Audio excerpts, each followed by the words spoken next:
Hi friends, welcome to Anbu's cookery. இன்றைக்கி நம்ம நெத்திலி மீன் குழம்பு எப்படி செய்கிறதுன்னு பார்க்கலாம். ரொம்ப ஈஸியாக சிம்பிளான மெத்தடில் தான் செஞ்சுருக்கேன். எப்படி செய்யலான்னு பார்க்கலாம் வாங்க. ஃபஸ்ட்டு நான் மீன் எடுத்திருக்கேன். மீனில் இப்போ 1/2 டீஸ்பூன் அளவுக்கு மஞ்சள் தூள் சேர்த்துக்கிறேன். கொஞ்சமாக கல் உப்பு சேர்த்துட்டு நல்லா இந்த மஞ்சள் தூளும் உப்பும் எல்லா மீன்லேயுமே படுற மாதிரி இந்த மாதிரி நல்லா பெசரி விட்டுருங்க.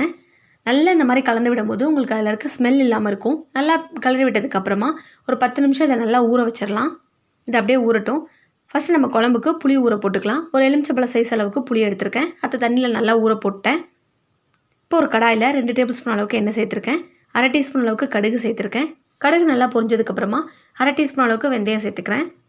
வெந்தயமும் சேர்ந்ததுக்கப்புறமா சின்ன வெங்காயம் நறுக்கி வச்சுருந்தேன். அது ஒரு பச்சை மிளகா, கொஞ்சமாக கருவேப்பிலை சேர்த்துருக்கேன்.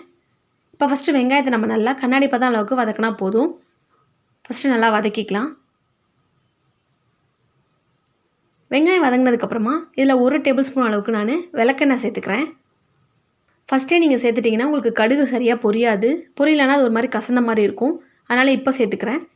ஒரு தக்காளியை கட் பண்ணி வச்சுருந்தேன், அதையும் சேர்த்துட்டேன். இப்போ தக்காளி நல்லா மேஷ் ஆகிற அளவுக்கு வதக்கிடலாம்.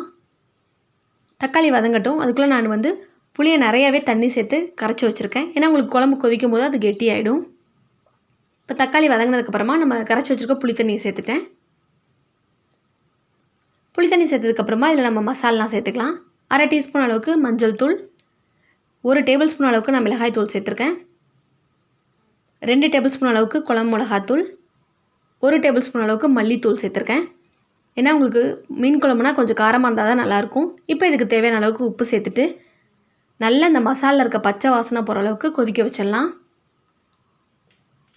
அதுக்குள்ளே ஒரு மிக்ஸி ஜாரில் ஒரு 5-6 பீஸ் தேங்காய் எடுத்திருக்கேன். இதை கொஞ்சமாக தண்ணி விட்டு அரைச்சி வச்சுக்கிறேன்.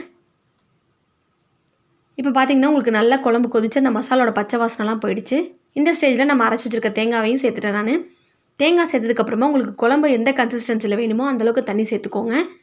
கொஞ்சம் தண்ணியாக இருந்ததுன்னா உங்களுக்கு சுண்ட சுண்ட அது தேங்காய் இருக்கிறதுனால நல்லா திக்காயிடும். இந்தளவுக்கு தண்ணியாகவே இருக்கட்டும்.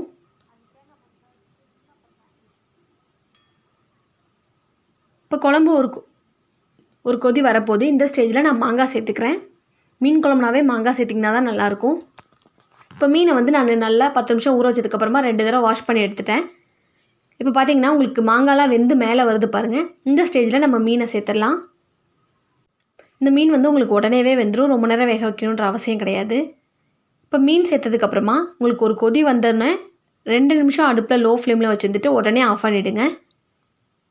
இப்போ பார்த்திங்கன்னா நல்லா கொதிச்சு 2 நிமிஷம் ஆகிடுச்சு.